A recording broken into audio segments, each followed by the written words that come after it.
Thursday, March the 3rd edition of the Carolina Weather Video. A lot of this video will focus on our storm system tonight. We'll also take a look at the pattern for next week, which is going to be much warmer and eventually unsettled for parts of the country. Now, let's start off with a look at how we're looking this morning. And certainly it is a cool start to the day. We have temperatures the 30s, some 20s involved here and there across the region. A lot of North Carolina freezing or below, especially north and west of Interstate 95. 31 in Greensboro, 32 in Charlotte during the 5 o'clock hour this morning, 25 in Boone. There's a look at our warning and advisory situation early this morning. Now, this is valid for tonight. This is when most of these advisories kick in. Winter weather advisory for the mountains of North Carolina down into Wilkes, Allegheny, Surry, and Stokes counties, and then further north into the Virginia. You have a little corridor of some winter storm warnings in parts of Virginia. And again, that kicks into gear tonight. We have a little bit of radar activity up in the mountains, but I think a lot of that is failing to make it to the ground to this point. But as the atmosphere moistens up, some mountain snow possible as soon as today. And there's your snow in the upper Midwest. But here's the main area of precipitation rolling through Arkansas, Mississippi, and western sections of Tennessee. That is with an area of low pressure that will be strengthening and rolling our way. Now, there's the high-resolution, rapid refresh depiction of the precipitation today. Remember, this does not distinguish between rain and snow, so it's just showing you where precipitation is falling. And I think in the foothills and the Piedmont, we will have the opportunity for some rain by late this afternoon, and then the opportunity for some snow really increases in some areas tonight. So there's that low pressure tightening up pretty nicely as it approaches. Here we are at 4 o'clock this afternoon, and then overnight your wave of precipitation moving through. And I know the colors are a little askew. I apologize for that. The computer acting a little bit goofy on me this morning. But here's the North American model representation. If you can make that out, I think the basic idea, and I'll show you a lot of detailed charts in my accumulation potential map here in just a moment, but I think the bottom line is Interstate 85 points north and west. That's where you could see some snowflakes. And the best chance of getting some snow on the ground is the Virginia border areas back through the foothills and up into the mountains. So here's the basic idea that I'm going with on air for the time being. Again, anywhere down to roughly that Interstate 85 corridor, a little bit north and west of there in the Charlotte area, but up toward the Triad. Nothing to maybe an inch in a couple of lucky spots for snow fans. But then you get up there, again, the Virginia border areas, back through the foothills and the mountains, a couple of inches of possibility, and probably more like 3 to 6 inches in many mountain areas as this event unfolds. Some of the specific model totals here. Here's the North American model run with its placement of snow amounts. All right, here's the European model, which has been relatively consistent, although the individual snow contours have bounced around. The track of the low has been relatively consistent on the European. And then here's the GFS model. That is the brand new 6Z run that's just in-house. And again, I'll show you this in more detail in just a second, so hang on. All right, there's your highs today. Kind of a cool day in many spots across the region, especially North Carolina. There goes that low pressure pulling away. So any snow on the ground in the foothills is not going to last long tomorrow. We're up into the 50s for a lot of our high temperatures, 60s in South Carolina. Weekend looks good. Your Saturday high temperatures look like that. Here comes Sunday highs. And again, I think a big-time warm-up is on the way next week. Those are 850 millibar temperatures. Again, I know it's tough to make out with the color being goofy, but there you go. Big warm-up on the way next week. So let me show you how this system is looking. We will start off with what's happening aloft. There's your European 500 millibar chart. Pretty deep, a little piece of energy digging throughout the region. All right. So speaking of the European, I will show you its precipitation fields here with this system. Here we are.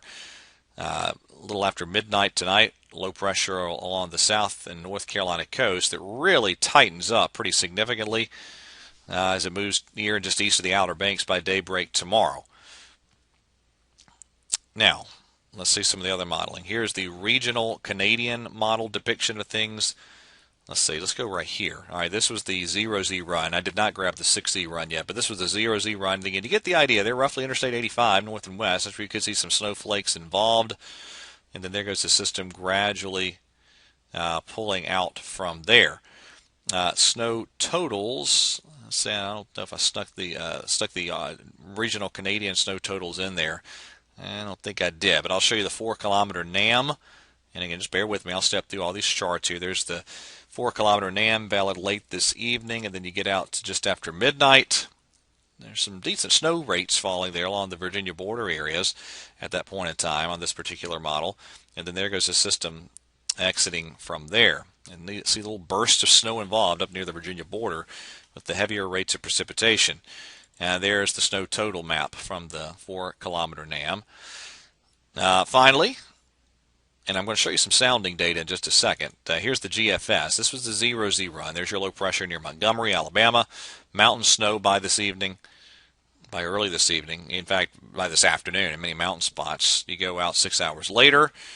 Low pressure near Myrtle Beach. Snow trying to fall along the Virginia border back to the foothills.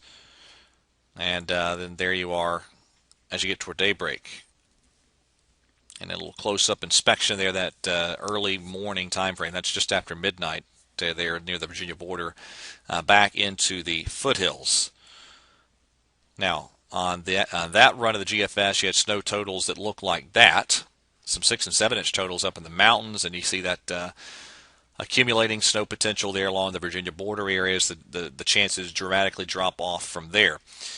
Finally, the latest 6Z run of the GFS. Again, there we are just after midnight. Low pressure near Myrtle Beach. There's your snow. And so it's slightly colder this run. So you get the snow a little bit further south toward I-40 on this particular model run. And then there it goes out to sea. And so there's the latest snow chart. Again, there's the previous run, the 0Z run. There's the 6Z run. Relatively similar overall. And I kind of like the WPC contours they put out here. I'll show you that in just a second, but real quick, and I know this is going to be very, very difficult to see. In fact, I'm going to have to resize this a little bit so you can see. This is the sounding for Hickory off the GFS a little before midnight. And the red line, that's your temperature. Green line, that's the dew point. That's a snow sounding. And you go out to 1 a.m. And again, give me a second to resize this where we all can see it. Well, that is not what we needed. Stand by. Here we go. Let's try that again. All right, so this is about 1 a.m. on the GFS for Hickory. That's still a snow sounding. The surface just above freezing, but I would think that would still be largely snow at Hickory. And we'll see. And again, that's Hickory. And let me show you how quickly this changes. Oh, again, that's your Hickory sounding. Look at Winston-Salem, and this is again at 1 a.m. And so at that point in time at Winston-Salem, you have this little warm nose aloft, 4,000 or 5,000 feet off the ground. It's not terribly warm. Heavier rates could overcome that and keep that largely snow. But then finally, you move a little further southeast, and this is the Greensboro sounding at the same time. Again, 1 o'clock in the morning off the GFS. A more significant warm nose, that would probably be rain.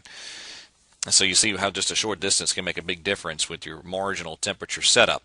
So finally, I mentioned the WPC contours. There's your 1-inch snow probabilities. Very, very high chances of getting an inch of snow in the mountains. And then there's your 4-inch probabilities. Still decent chances of 4 inches in some mountain areas near Boone and points north and west from there. But let's go back to those 1-inch probabilities. I think that's a decent representation there.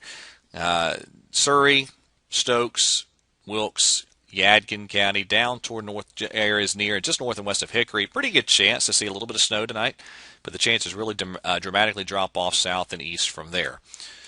Before I wrap up the video, a couple thoughts about next week, as I know this is getting long-winded already, but you go out to 168 hours. This is the European model. Look at this big piece of energy down in Old Mexico. There we are at Friday of next week. Big upper level low that then kind of tries to lift up north and east from there. GFS has that same basic feature, but of course, when you're dealing with a big cutoff low, the handling of that feature is going to be a little bit different. So on the European model, look at that. This screams severe weather setup to me, Thursday and Friday over the parts of the lower Mississippi Valley and the Tennessee Valley, the deep south, and we'll see how that translates eastward from there. All right, that is it for today's edition of the video. Thanks for sticking around if you made it this far. Everybody have a great day, and God bless.